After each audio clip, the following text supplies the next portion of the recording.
Hello, everyone. My name is Sean. I'm the National Organizing Director with the Secular Student Alliance. I use they, them pronouns.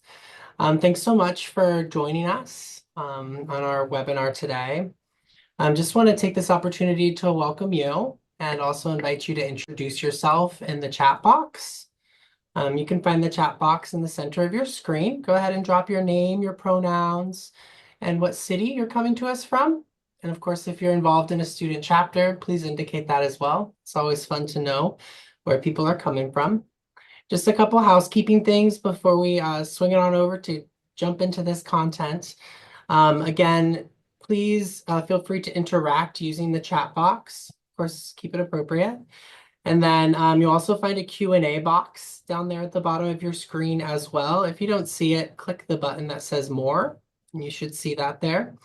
We will save our Q&A for the end of our presentation or webinar, but feel free to drop questions that you have throughout so you don't lose track of some of those great questions that we know you got.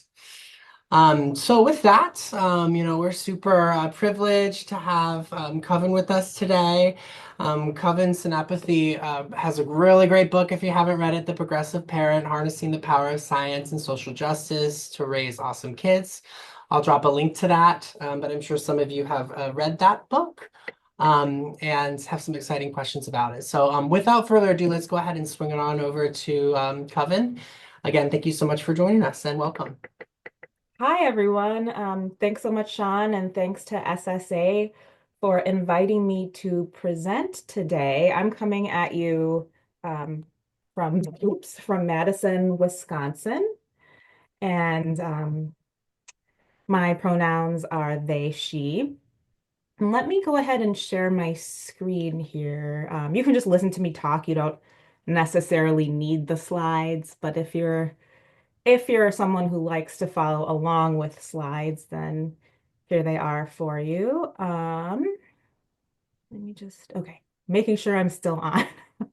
So I'm gonna dive right in. Yeah, so again, thanks so much to SSA for inviting me to present. So yeah, my name is Kavin Senapathy. I'm a writer who covers a wide range of topics around health and the lives and existence of human and non-human life on Earth. And that, of course, includes children. So I started writing about kids' well-being a little over a decade ago when I first had babies, and I had a million questions of my own. So that eventually led to my book, The Progressive Parent, Harnessing the Power of Science and Social Justice to Raise Awesome Kids, which is what I'm here to talk about today. So I imagine that I'm talking to a few generations here of secularists from high school all the way up to folks who are my age and older. I am an elder millennial, as they usually categorize us, excuse me. Some of you are probably future parents, maybe some are already parents, and others are aunts, uncles, older siblings, other community members who really just care about the well-being of all kids. And if you don't care about the well-being of all kids, then I guess at this point it would make sense to not attend this webinar. So in that case, please feel free to leave. But I mean, I hope nobody left the webinar. But in all seriousness, it's really amazing how many people end up admitting that they don't actually care about all children. Like when people say they don't believe that things like food and education and healthcare are human rights. So these people are everywhere and they are no good. But in many ways, the forces of injustice and oppression are more in our faces than um, than ever. Our rights are in immediate danger, and children are dealing with the fallout. And it's a grim time. And I do believe there's some hope, but I understand that people are going through a lot right now. Um, but this might sound counterintuitive coming from an author with a book in the parenting section, but the book is not does not exist to give mostly prescriptive answers. So one thing I know is true about parenting or just bringing up children in this world is that the answers are almost never as straightforward as one would hope. So the book really serves two overarching purposes. First, it walks readers through how to think about and navigate various parenting and health-related challenges and questions from a justice and science-centered lens. And second, it highlights the stories and work of some of the many activists, doctors, researchers, educators, and all other folks fighting for justice for all children. So ultimately, it's about thinking through how we can position ourselves as parents and other adults who care about justice and the truth, based on our values and with the resources and information and really the bandwidth at hand. And given all available information and facts and science where applicable. And of course, that's easier said than done. So the book does include some prescriptive advice that runs counter to the dominant narrative, especially when the most popular advice isn't as science-based as it's made out to be. So, for instance, I've covered the science of infant feeding and what infants eat for several years. And you can find some of my articles and videos that I've contributed to about this subject online. But in the book, I had the opportunity to go into further detail. And the book doesn't endorse the dominant advice that exclusive breastfeeding is the optimal way to feed an infant. And then the book uses infant feeding as a case study and why it's important to delve into the science and the history and the social context around how and why we are taught to believe that exclusive human milk or breastfeeding is optimal. And we also get into eventually the problem with an optimization type of mindset around bringing up kids. So the book ultimately concludes that either human milk formula or a combination of both can be a healthy diet for the vast majority of infants whose parents have reliable access to safe formula and the means to prepare it safely. It also concludes that this choice is not going to make or break a kid's health and success.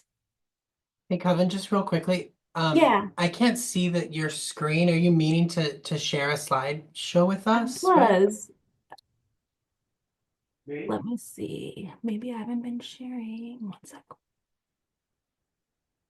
Oh, here we go. Okay. Well, I hope people have been following anyway, because I Oh don't yeah. think I'm sharing. But do you see it now, Kevin? Yes. Hmm. Okay, here we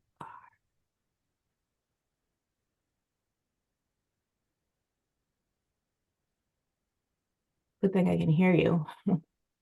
Can you see it now? No. Can you try clicking the share button? It was Yeah. I populating. know you said that there was a hit share. Now, webinar, share. Okay. Is that working? I can see that now. Yes. Okay, Perfect. great. Participants can see your application. Cool. Thanks for flagging that. Yeah. Um, Let me know if it stops sharing it at any time. So yeah, I was talking about this case study that the book examines infant feeding. And I would say that my approach to this book was in large part a science writer's approach. And it occurred to me that I should pause here to say that I think it's important for students to know that being a science writer or science journalist is a thing. So anyone whose work involves telling true stories can be a science writer, which is super important. And if it sounds appealing to weave science into storytelling and writing, whether you're a scientist, a writer, in comms, just be aware that it is something that you can do for work. And I have some resources. I didn't have a chance to put these on the slide here, but feel free to jot it down, or I can post it on social media later. But a few resources that I would recommend on science writing include the Night Science Journalism program. You can find them at ksj.mit.edu. And then there's the National Association of Science Writers. They're at nasw.org. And last but not least, the Open Notebook, which provides a whole lot of super helpful online educational material on science writing. And it's most of it, or if all of it, is for free. And they also have a book available as well, The Craft of Science Writing. And they are at theopennotebook.com. So I do hope some of you will check those out. But back to the book, we know that who someone is, that is, their social identity shapes the work that they do. So, for instance, we know this to be true of scientists. Their lived experiences and identities can and do influence their research questions, for instance. So, of course, an author's identity is going to shape the books they write, fiction or nonfiction. And personally, I'm pretty clear that I approach all of the issues that the book covers as a neurodivergent, non-binary, openly non-religious parent of two, and I'm a child of immigrants myself and someone who cares about the truth, which, I mean, I never imagined that saying so would be something you have to state explicitly. But I grew up in the 80s and 90s, so that's fairly obvious in the book as well. And I'll state this, and you can see the inclusive pride flag on the sign. If you look at the cover of the book, I was pretty, uh, my request was pretty clear when the artists for the cover asked me my views on the colors here, and I said, please make sure to include all of the colors in this pride flag. So I'll state that no matter what anyone says, diversity, equity, accessibility, and inclusion, which we sometimes know as DEAI, are not only important, they're really a reflection of the literal truth, right? So humanity is prismatic, and DEAI is simply how to make sure that the scientific truth about humanity is reflected in our systems and institutions. So those who oppose DEI, um, especially at this moment, are opposing the truth to the benefit of those in power, namely cis, het, able-bodied white men, and to the detriment of anyone else. So, given the moment we find ourselves in, I'll stress that any, excuse me, a notebook fell over. I'll stress that any school or university that chooses to put up signs for so-called biological males or biological females are not only promoting a pseudoscientific ideology that has nothing to do with how biology works, they're also, of course, complying to fascism in advance. And I guess here we are, we have to say this. But in the spirit of diversity, equity, and inclusion, the book draws from many diverse sources. And while acknowledging that I can only produce my work from my point of view, I strive to keep my perspective as inclusive as possible. And it's also worth noting that having the bandwidth and resources to read stacks of peer-reviewed papers to seek science-based answers is an immense privilege, which is how I treat it.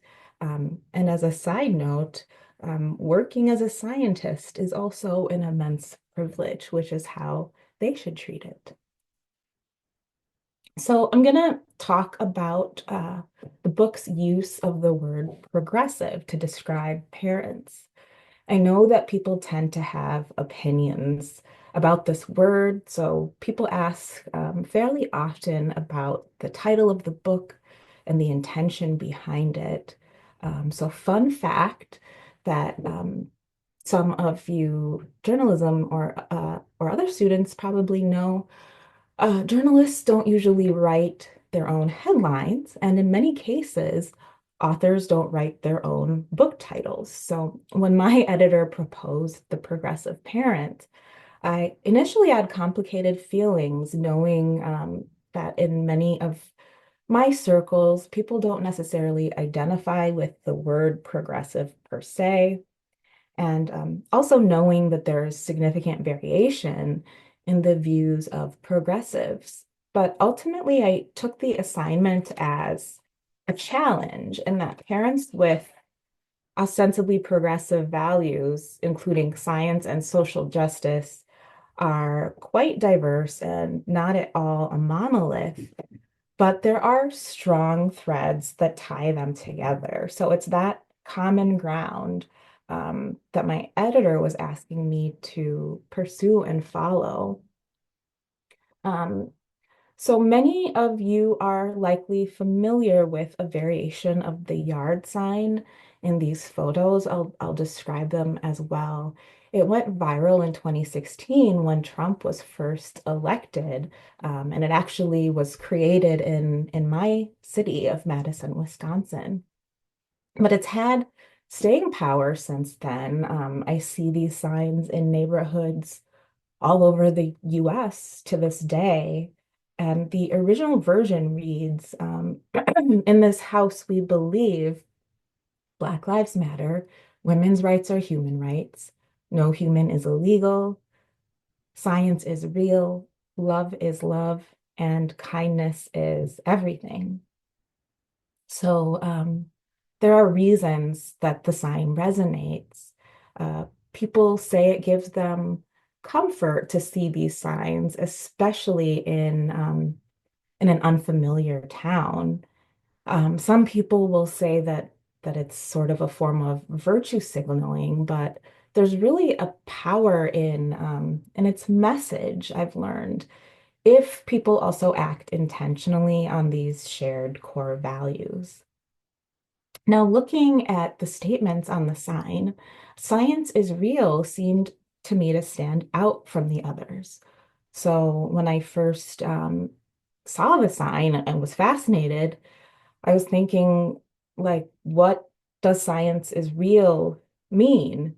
It wasn't totally clear to me, even though I I kind of knew what it was getting at, and I know about the famous song by They Might Be Giants, but the book teases out what science is real means to parents and families, and then goes a step further to look at all of these other pieces of the yard sign and ask and attempt to answer the question, what does science have to do with justice? So it delves into what it might look like to take that fundamental sentiment that science is real, along with all of those other statements, and take them beyond a yard sign or a bumper sticker.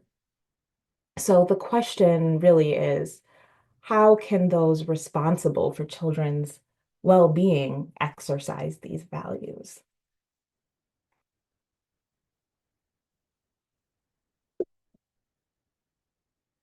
So the book covers quite a bit, including defining the progressive parent's dilemma, healthy scrutiny of science, gender and sex, race, ethnicity and racism, clean living, feminism, bodily autonomy, ableism, greenwashing, sustainability, and vaccines. So these chapter titles may seem unrelated, which makes sense at first glance, but as I've grown to realize, they're all so much more connected than they first appear.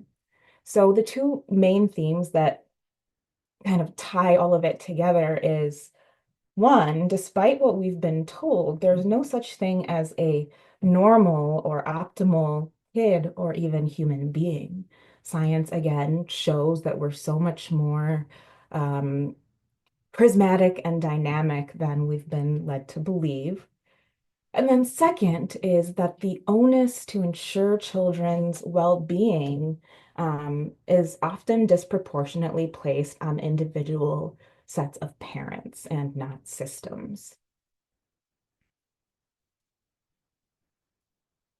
So it's really drilled into parents and that they need to take control of their kids' well-being. And it is also drilled into adults that we need to take control of our own well-being as well. And there is truth to that, but the problem is that with practically every aspect of well-being, there's a tendency to place this outsized onus on individuals while absolving people in power. So in this misleading narrative, parents can avoid unwanted outcomes if only we put forth sufficient effort in parenting, which um, is sort of a fallacy that underlies this book.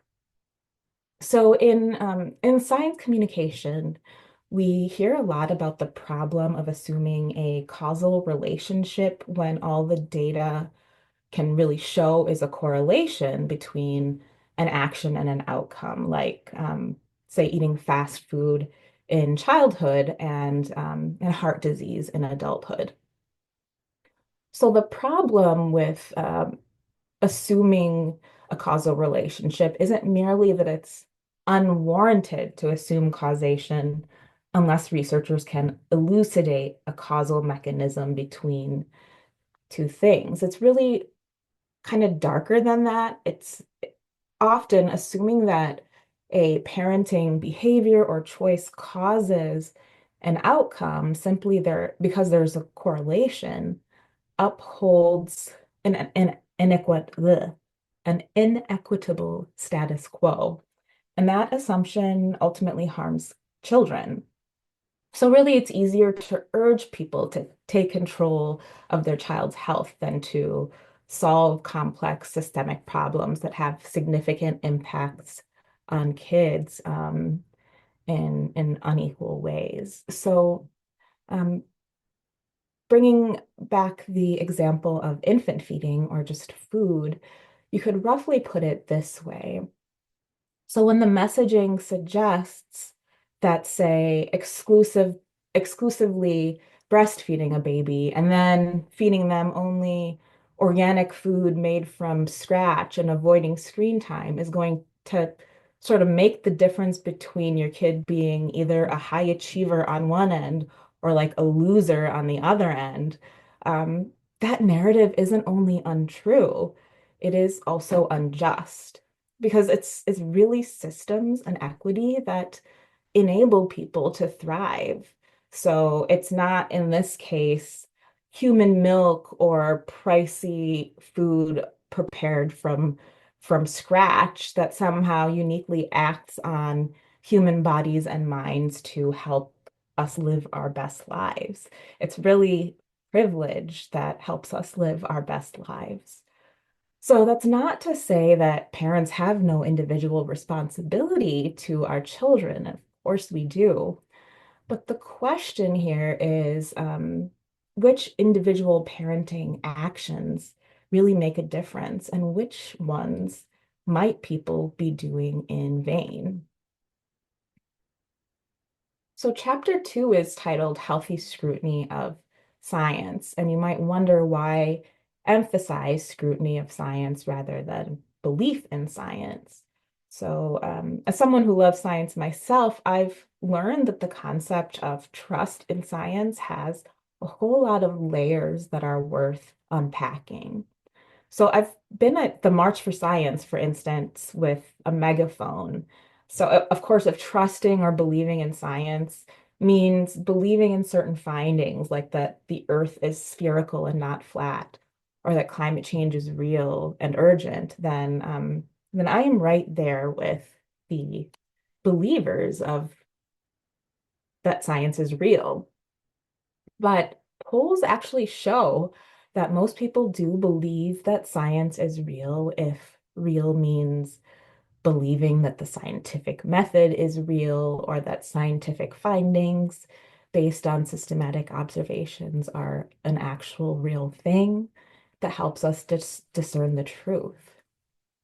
But as parents, it's often hard to tell which messaging reflects the most comprehensive, evidence-based truth and which reflects an agenda that doesn't really have all children's best interests at heart.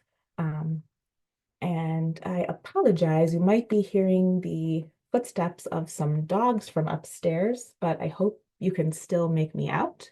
Oh, and now there's one right outside my door. Very cute though. Um, but I gotta say, I'm all about democratizing science. So, contrary to this sort of elitist notion that regular people without doctorates are incapable of doing our own research about a health-related question, I strongly believe that most people have the intellectual capacity to do so, given the tools, time, support, and sheer curiosity, which of course is easier said than done again.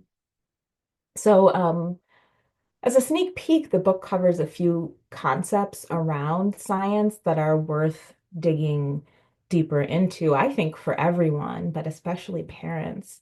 And these concepts include the nuances, again, around correlation versus causation, and also nuances around the concept of consensus, risk perception and the problem with applying population risk to individuals, um, and how to spot the assumptions that scientists sometimes wrongly take to be true.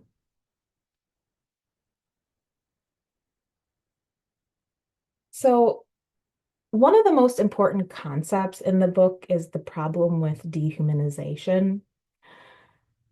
I would say the most pervasive forms of dehumanization are subtle and built into the world around us, and they even appear benign.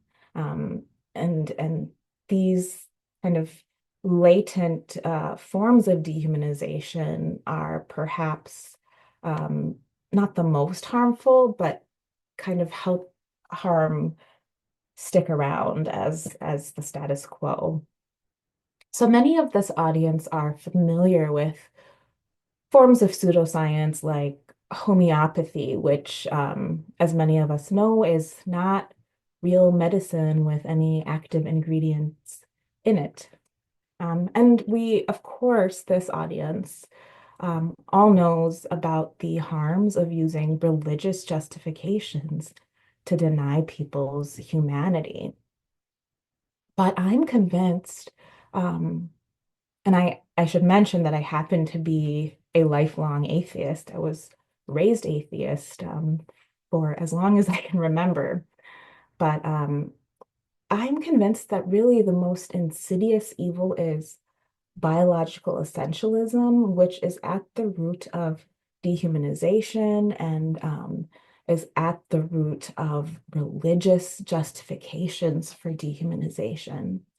But the but biological essentialism itself is the pseudoscientific and fundamentally secular belief that traits like personality, intelligence, skills, body type, sexuality, health problems, gender, and a slew of other characteristics are biologically innate and mostly encoded in the DNA and are in the very essence of our bodies and cells rather than a result of external influences. Now, I am a huge genetics nerd, so I'm not saying that human traits have nothing to do with genetics. They absolutely do. But it's just really so much more complicated and nuanced than we've been led to believe. So, as the book discusses, a big part of undoing biological essentialism involves um, what some researchers call moving beyond Mendel towards a humane genomics education. So, a big issue is that what we have all learned about biology is so oversimplified to the point of being wrong. So the book talks about how to start honoring this complexity. So many of us will remember learning about the work of Rigor Mendel, whose experiments used plant breeding to elucidate those basic principles of inheritance of traits or observable characteristics. And his experiments were in the common pea plant. So people who took high school biology may remember the Punnett squares used to predict the types of offspring in a crossbreeding experiment. So in his plants, certain observable characteristics like yellow or green color or smooth or wrinkly skin were shown to be inherited in predictable ways depending on whether a trait is dominant or recessive. So Mendel figured out that and then some unknown substance, which we now know as DNA, passes traits from parents to offspring.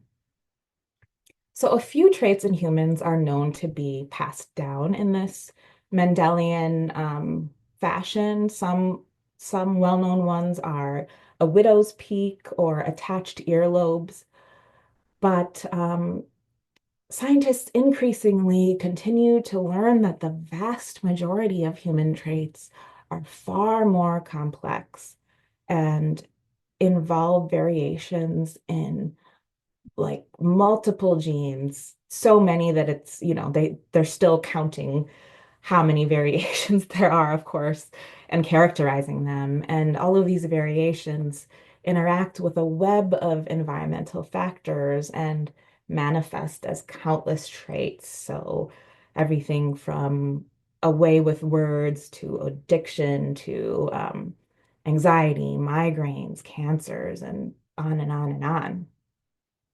So really, a big part of what the book illustrates is how to honor our children by understanding the biological rainbow of what humanity encompasses and also understanding what we still don't know. So then there is gender and sex. So those pushing for anti-trans legislation would have us believe that it is scientific to say that biological female humans are defined by their XX sex chromosomes and reproductive features, while biological males are XY and defined by their typical biological reproductive features, excuse me. And this is really the root fallacy behind anti-trans rhetoric. So, again, to be clear, I hate to say this, but there are secularists who also proudly promote this myth. So it's not just Christian fundamentalists touting transphobic nonsense. Some of it's really coming from inside the secular house. And I think that's really important for secular students to be aware of so that young people can help stamp this out of our own movements. Some of you have probably heard these fallacies on the atheist corners of the manosphere, for instance. So it is definitely out there in um, secular spaces. So interrogating this false ideology of a strict sex and gender binary, and I should say this ideology affects all children, no matter their gender. It really requires a scrutiny of the relevant science and discourse.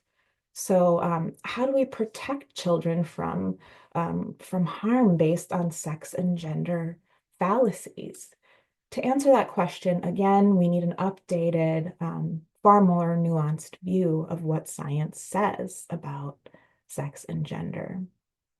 So, the book stresses that science is not and should not be necessary to affirm people's humanity and identities.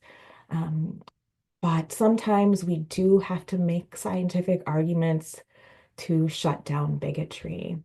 And the science is clear that the gender and sex binaries are not strict biological realities. There are more than two genders and more than two sexes. That's not merely woke hogwash, it is scientific fact.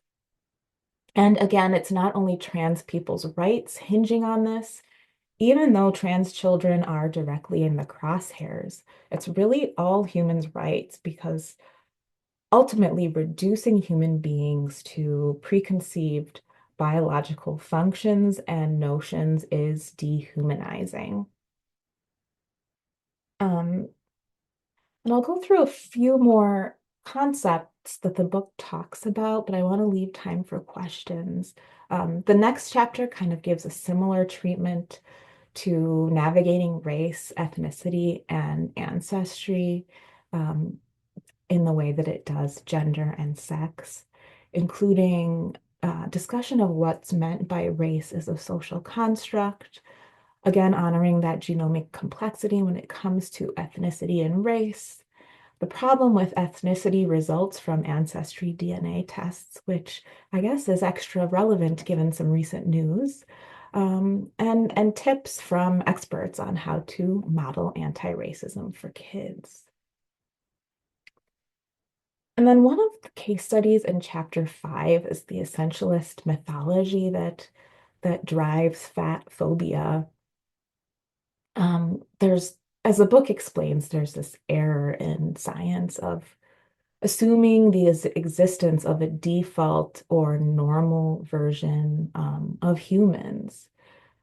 So that's super problematic, again, not only concerning justice for children, but concerning basic accuracy and how we view and treat not only our fellow human beings, but also ourselves. And doctors and parents and policymakers have internalized the misguided view that someone's weight is their own failure, and that myth really seeps into all public spaces and affects everything.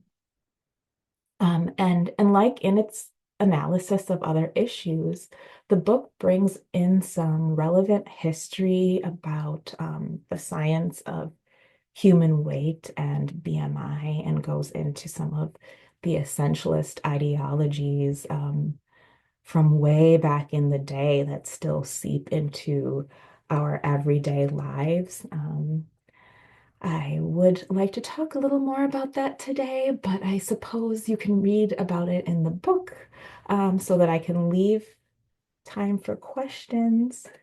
What do I have left here? Oh yes, there's also a chapter on clean living and chemophobia. So There are chemicals that harm our children and our communities and homes. And ultimately, the book it illustrates that knowing how to control exposure to the worst of the worst chemicals that we have relatively more control over, depending on the unique circumstances in different neighborhoods, might provide the most reward for the effort. So it also looks at a key concept called the exposome, which is a super important concept for anyone who cares about health. Um, it's essentially super helpful to avoid exposures to certain hazards if we want to prevent cancer, like, say, cigarette smoke or direct sunlight without sun protection. Every exposure constantly changes us, and all of an individual's exposures in a lifetime and their complex influence on health is called the exposome. So, exposures affect someone's epigenome, which are those chemical markers over the genome that tells genes when to turn on and off and do different things in the body. And exposures also affects the microbiome, for instance. We hear a lot about ostensibly bad exposures like chemicals and screen time, but we don't hear enough about health promoting exposures. So, really, the more privilege someone has, the more health promoting exposures they tend to get. So, we're talking about stuff like fresh, clean air, reading a book, playing in the woods, um, having a good dental cleaning, or even really the feeling of being seen and accepted for who you are. So, feeling accepted and free of stress from oppression literally affects you on a cellular level, which is yet another reason that equity is such a big deal for kids' health. So, the book dives into this. So yeah, there you have it. A brief overview of what you can expect from the progressive parent. As I said before, this book is not just for parents, anyone who cares about the future of humanity. In addition to what I've talked about today, the book also talks about giving birth, IQ, how to talk to friends and loved ones about vaccines, recycling, mental health, and even some positive stuff like the science of love and bonding and attachment. So again, I think everyone has the capacity to do this when we have a community and resources behind us. And I'll just wrap by saying I think the job of parents is to support children in cultivating and being their most expansive selves, despite living in this dumpster fire of a time. But I guess the good news is that we are in it together. Now, here is my social media in case people think of questions later. I am usually pretty responsive, at least within a day or two, even though I'm trying to find my online home ever since things went south with Twitter. But anyhow, I can go ahead and start taking questions at this point. Thanks again, everyone. Great. Thank you. So I'll go ahead and kick it off with a question in the chat box. I think we have a little bit of time, so I think what we can do is actually go ahead and ask that question yourself, just in case you have a follow-up as well. So I'm going to go ahead and um, give you permission to speak and ask your question. Ashok, I don't know if I pronounced that correctly. Apologies if I did not. I'm gonna go ahead and allow you to talk so you can ask your question.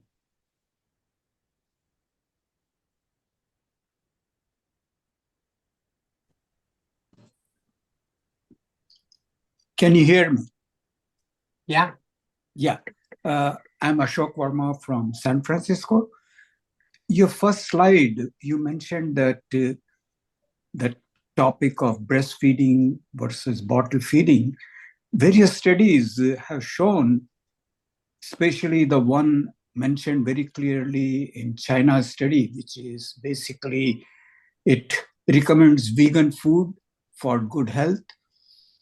Dr. Campbell out of Rochester Rochester Medical Center. He conducted studies over prolonged periods of times, more than 3 decades. And in studies, he clearly showed that rural areas in Asia and Africa where basically bottle feeding is unknown, the norm is breastfeeding. Diabetes 1, which is an autoimmune disease, it's totally unknown in those areas. Whereas in developed countries, including the United States, diabetes 1 is a huge problem. What do you think about that? Yeah, that's a great question. And I would say again, this question illustrates why we need to look at the difference between correlation and causation. So I would be super interested in seeing the studies that you're referring to. Please feel free to send them to me. But in a nutshell, without kind of rambling here, what I would say to that is that while there are lots of super amazing properties of human milk that have been studied that are unique, and that, of course, formula companies have not yet been able to exactly mimic. And while some of these really cool properties have been shown in vitro studies to potentially act in pretty helpful ways in the body, there is really no evidence again for this big picture question of whether exclusively breastfeeding, again, this means nothing except human milk from the baby's own birth parent or birth mother, as someone would say, itself is causing these superior outcomes. So in this case, what you say is the lack of type 1 diabetes diagnoses.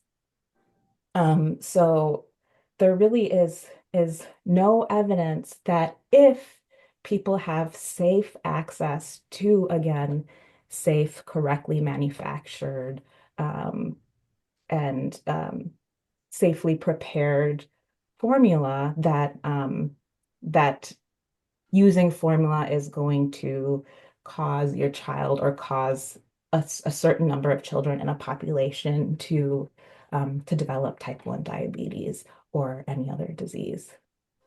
Yeah. Can you hear me? Yeah.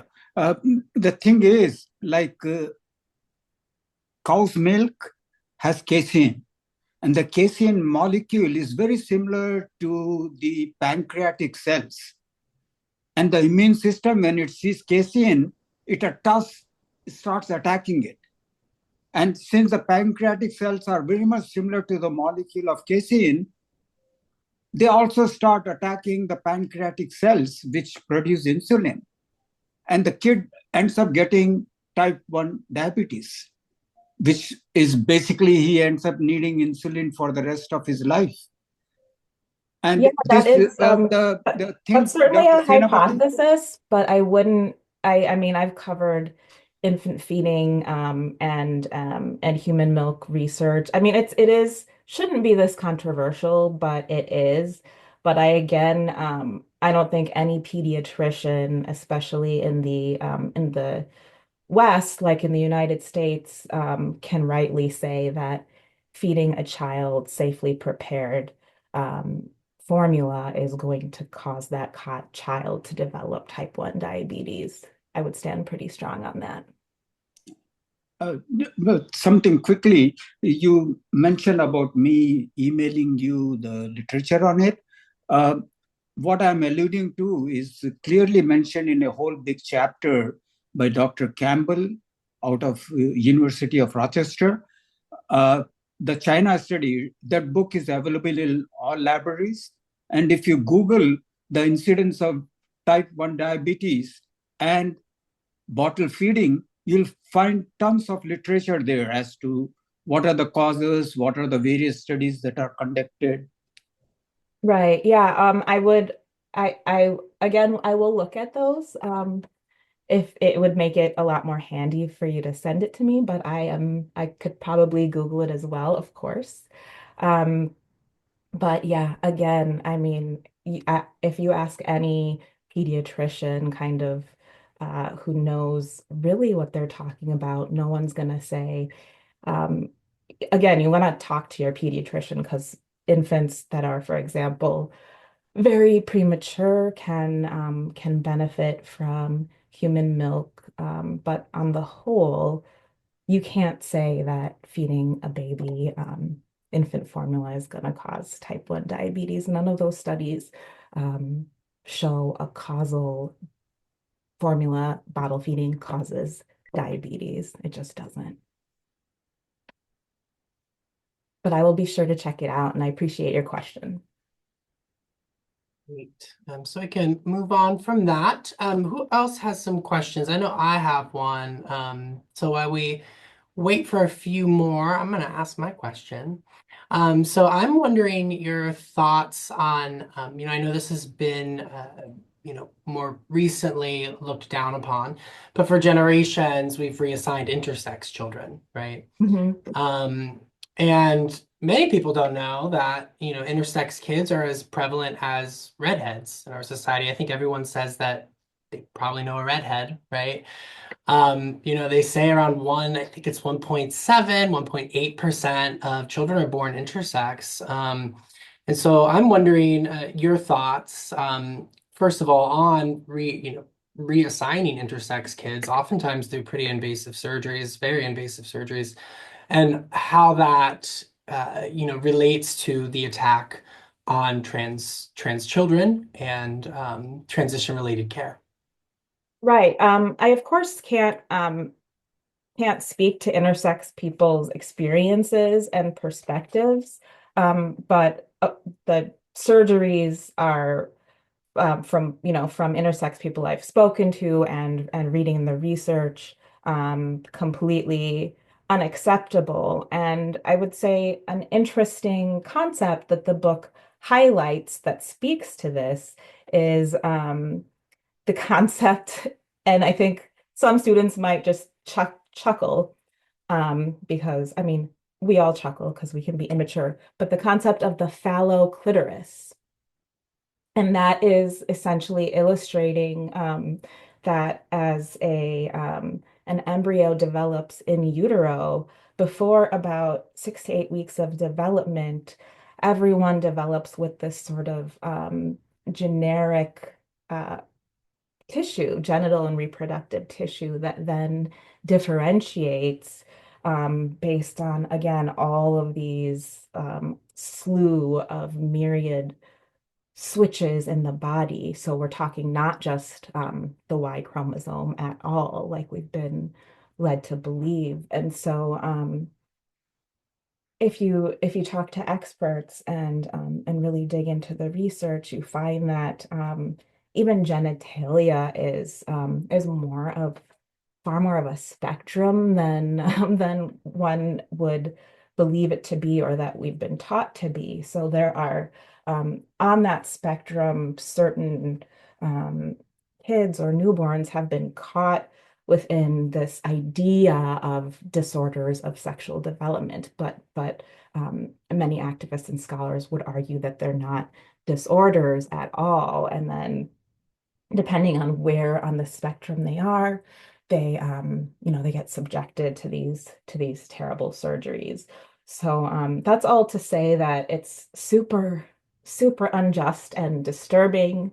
Um, to think about all of these unnecessary surgeries, but it's also just really interesting to think about development and again how practically everything, including reproductive organs and genitalia, are so much more complicated and so much more of a spectrum than we've been taught. Yeah, thank you so much. I see a question here from Douglas about how to flag misinformation. So Douglas, I'm going to go ahead and unmute you as well so you can ask your question. Hello. I wasn't expecting to be unmuted, but here we are. How you doing? So I did type in question in the chat box that went only to the moderators and to you, I believe. And it's just like it sounds. The misinformation, disinformation that can flood the zone is enough to really take over the unprepared mind and cause them to believe things that are absolutely not true, and not only believe them, but defend that belief with pretty much everything they have because it helps them in some way, or it's something that boosts their identity, or it's something that they want to be believe is true, or something that their parents have told them is true. Whatever the reason, um, it seems like misinformation, disinformation, especially targeted using these AI algorithms, can be very damaging. So I guess my question is, how can we prepare our kids for that? Yeah, that is a huge question, and it's interesting because I was just um, reading this newsletter from a misinformation researcher by the name of Matthew Facciani, and I want to say he is giving a webinar for SSA coming up, right? And Yeah, so to your question, Doug, and by the way, nice to hear from you. Um, to your question, yes, there are people who will kind of glom onto misinformation to bolster their pre-existing agendas and notions. But for people, there's a difference that my book talks about between the people who genuinely have this sort of urge to seek out the broad truth based on all of the information that's available versus people who would rather um, bolster their own identities and agendas through kind of cherry picking information, right? And those differences are a matter of ongoing research, why certain people lean more one way than the other. But I saw a newsletter come through from the Misguided newsletter about tips to fact check like a pro. And again, this isn't my content, and I know Matthew's going to um, be on later, so certainly ask Matthew about that. But um, he sent out this great newsletter about how to do what's called lateral reading. And it's about opening multiple tabs and before forwarding something, really just be skeptical in the first place and cross-check claims, use fact-checking sites, um, and really do all that before you interact with a post or a piece of information, especially that you come across on the internet. So that is a great question. And in short, there are a lot of people working on answering it, and it's super interesting. But yeah, just to start, tell your mom, tell your parents, tell your buddies to check stuff before they before they believe it. It's really hard because everybody wants to be helpful, and every 5 years I see that same Facebook's going to do something to, is going to make you pay for yours. So make sure that you put this on your website so that they don't do it. And these people fall for it like clockwork. It's cyclical. Like every couple of years, this thing comes out, and they still share it. So yeah, I get it. Thanks for your answer. And I will look into that lateral reading thing. Yes, thank you. Very good question. Great. And as Kevin mentioned, we do have a webinar on misinformation in particular, not necessarily in the context of how to guide your children, but Yeah. a broader scope around misinformation, how it spreads, and what we can do about it. And I'm going to go ahead and drop a link in the chat box to all of our webinars. This one in particular is coming up in May, so still have some time to register. Great. Do you have any other questions for Kevin while we have them? And if you think of any, of course, feel free to email me, Kavin@kavinsenapathy.com. And I'm trying to be more on Blue Sky. So I don't know if any of you all use Blue Sky, but I don't even know what the word is for. I'm very behind. But if you just tag me or at me on Blue Sky, I think you should be able to get a hold of me that way as well. And I can go ahead and send out a follow-up email. Sounds like John wants a recording of this, so we'll get it up on our YouTube, on our private channel for students and for the public, and send that out. But we can also send out things like your Linktree or your Yeah. Twitter and Blue Sky and things. So we can get that out to folks as well. So I'm not seeing any more questions come on in, so I think we'll go ahead and wrap for this webinar. Again, thank you so much to Kavin Senapathy for joining us today. Super glad to have you, and yeah, looking forward to more of your thoughts, research, writing in the future.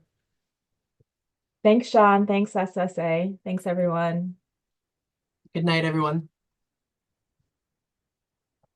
How was it?